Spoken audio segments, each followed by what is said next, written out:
Welcome back to another episode of Norrie Factory. We are again working on the GTR, which is behind me.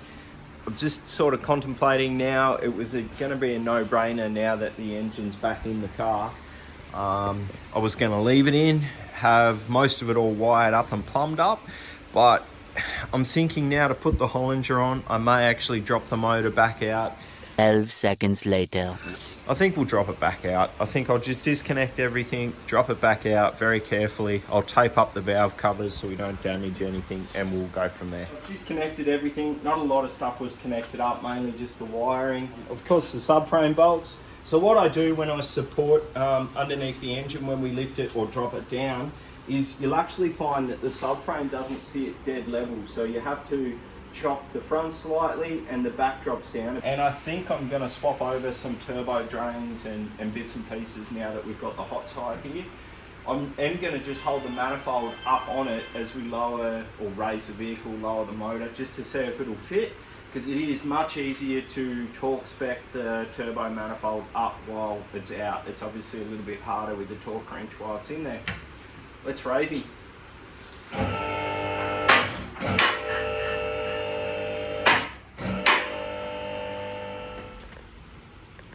Video. I think it's time to slip the manifold on. Got these beautiful HKS metal gaskets.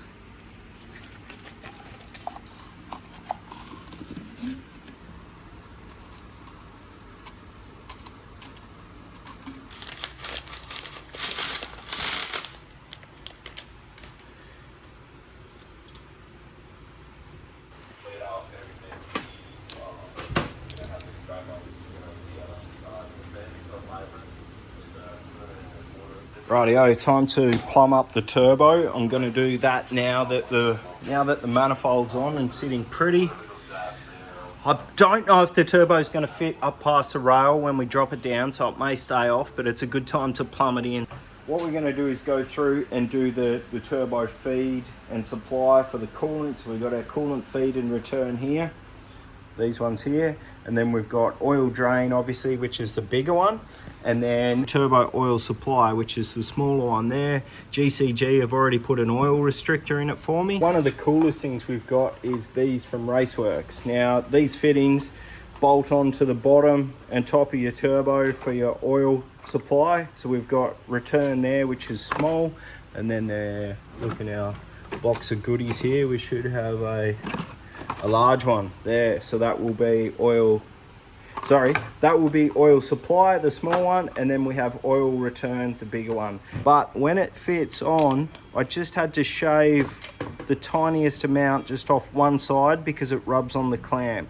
So if you look at the holes, they just didn't quite line up. They were off center. You probably could have forced a couple of bolts down in them, and that's not how we work here. We tidy it up.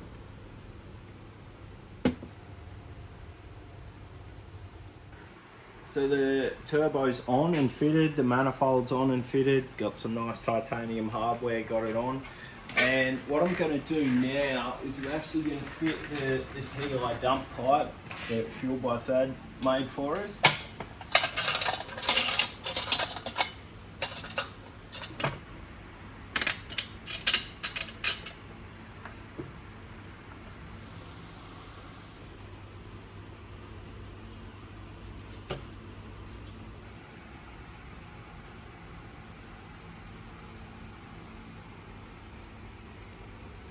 So I'm just going to pull the wastegate apart just to see what actual springs are in it, just to see if we need to change anything. We most likely don't, but it's good to know what's in there, because this thing will be run in on wastegate pressure, obviously. So we'll undo this. Once I get these fucking Allen keys out, we'll undo that. Okay, so that's nice and easy to get off, much easier than some wastegates I've done. And it looks like we've got spring pressure goes off the colour on the spring. There'll always be a painted colour.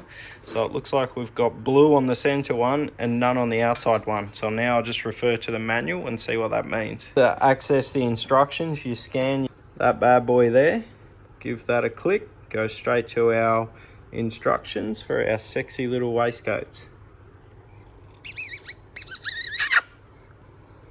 So, according to Garrett's chart, brown and blue is 14.5 psi.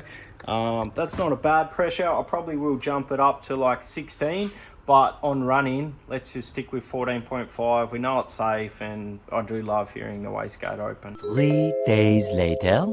We're going to do the clutch today, so while the engine's out, we'll put the OS Geiken 4-plate clutch, and it is probably the sickest clutch I've ever seen. Also got a GK Tech clutch line. That clutch block sort of ties in with the booster delete we did, so you don't need it, and this just goes directly onto the slave cylinder on the Hollinger, and it sort of gets room.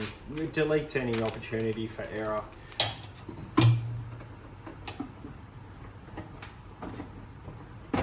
We've also got, I love these guys, I think they're a great company. So this is sort of just to help or prevent any bump steer that we're going to get. And these are tie rod ends, and they're adjustable here. So you've got your adjustment here, as well as where they go onto the end of the tie rod.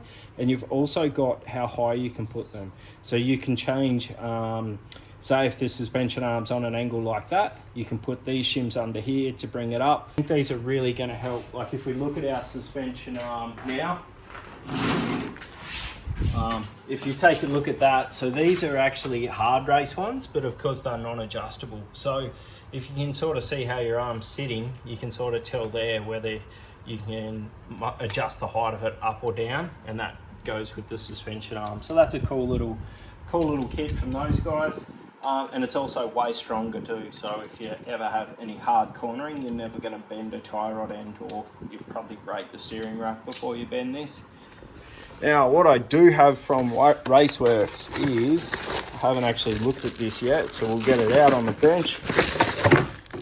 We have a turbo beanie in the box. This is for a G40, G42, I guess, size turbo. Comes with 2 lots of springs to fit it, but this looks really cool. Check that out. Oh, let's put it on.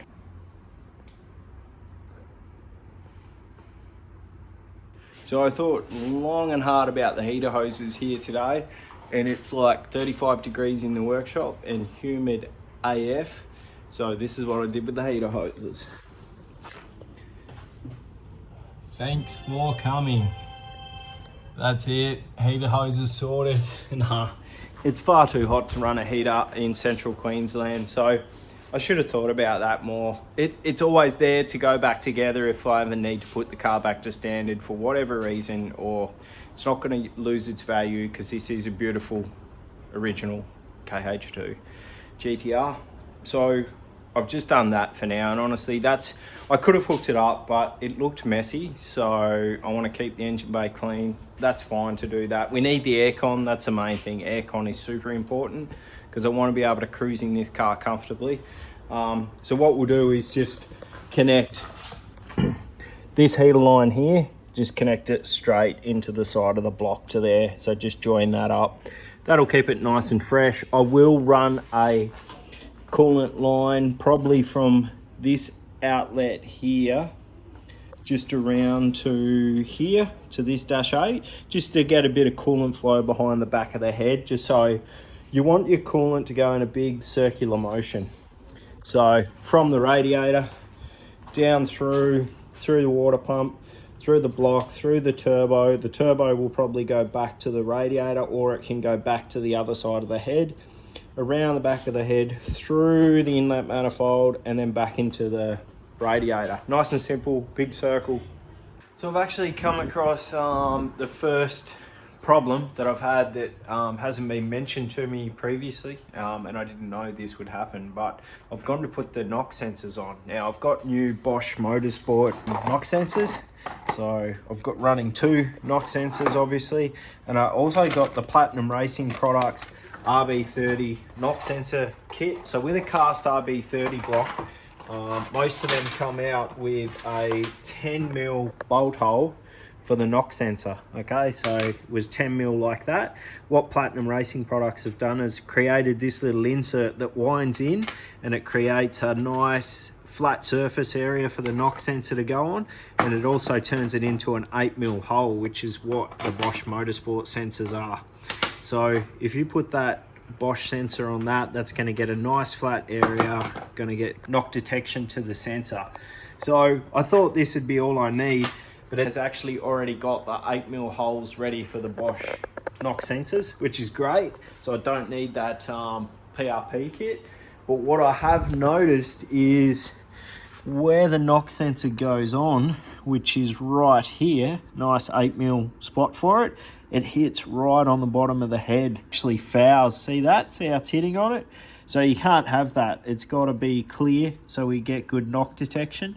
So what I'm going to have to do is I'm going to have to pull the ITB motor off, the throttle motor, and I'm going to have to pull that coolant rail off, which has all been sealed up unfortunately, and then I'm going to have to slowly grind away that area so we can put the knock sensor on. So it's a nice and easy fix. I'm going to start pulling that ITB stuff and that coolant rail off now.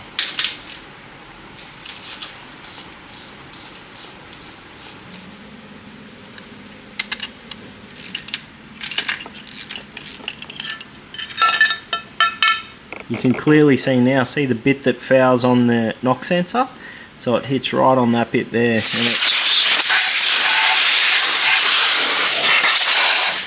rightio, so that's all done. That was a bit tricky actually. It just was hard not to get aluminium dust everywhere, and if it's brand new motor, I didn't want it going in anything. So I've just cleared it, just got enough clearance now, well more than enough. You want to make sure it's nowhere near the knock sensor and hitting. You want to make sure you don't have any part of the engine head or anything else touching this knock sensor. Glad to be able to put those on before we put the engine up in. And then next we will fit this.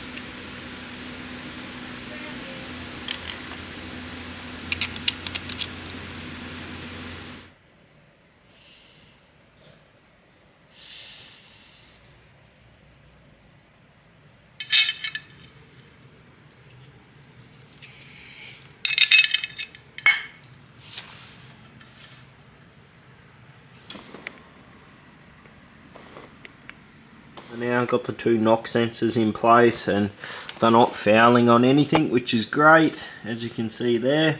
I did have to put a washer in behind them to space them off the billet block slightly, because they were sort of not sitting dead flat.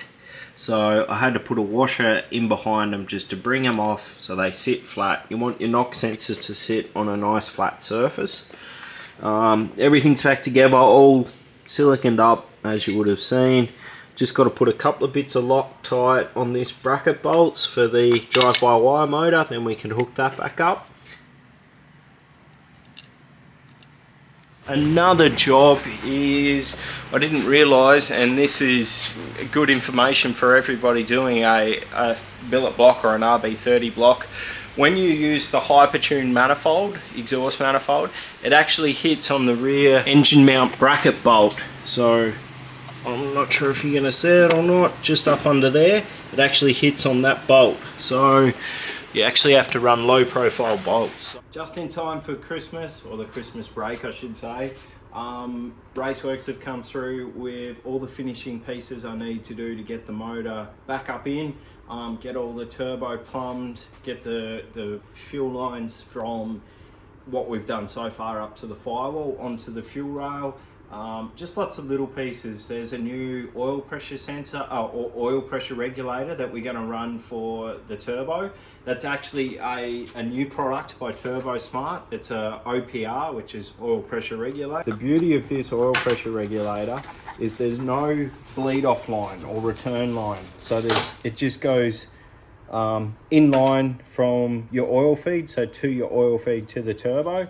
If you're using flexible lines, you're going to have to make a bracket. I don't think it comes with a bracket.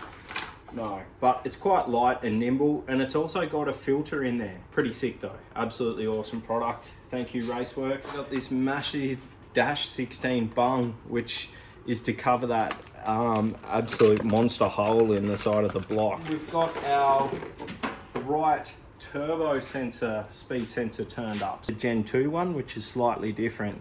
This one you actually wind into the turbo itself and set the depth.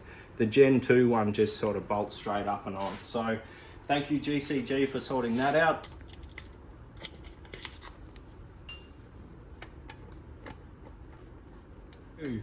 This is an update, quick update on what's going on. I've got stuff everywhere at the moment. I haven't been filming, it's just been boring, repetitive stuff. There's a couple of things I'm redoing on the engine.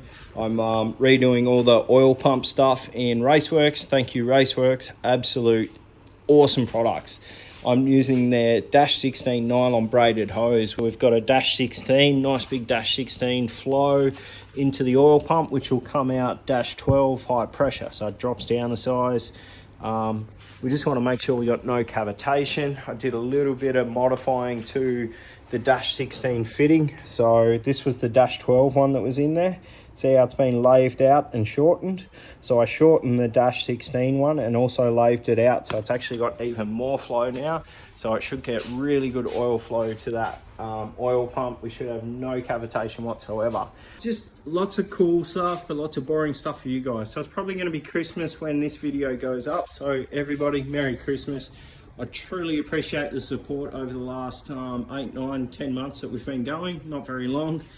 But yeah, we're slowly growing thanks to you guys, and we can do awesome content like this.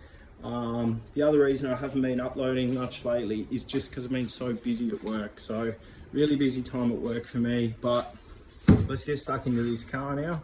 Hopefully got some cool stuff coming, and yeah, give me a couple of days, I'll have it up in the car and then we can move on.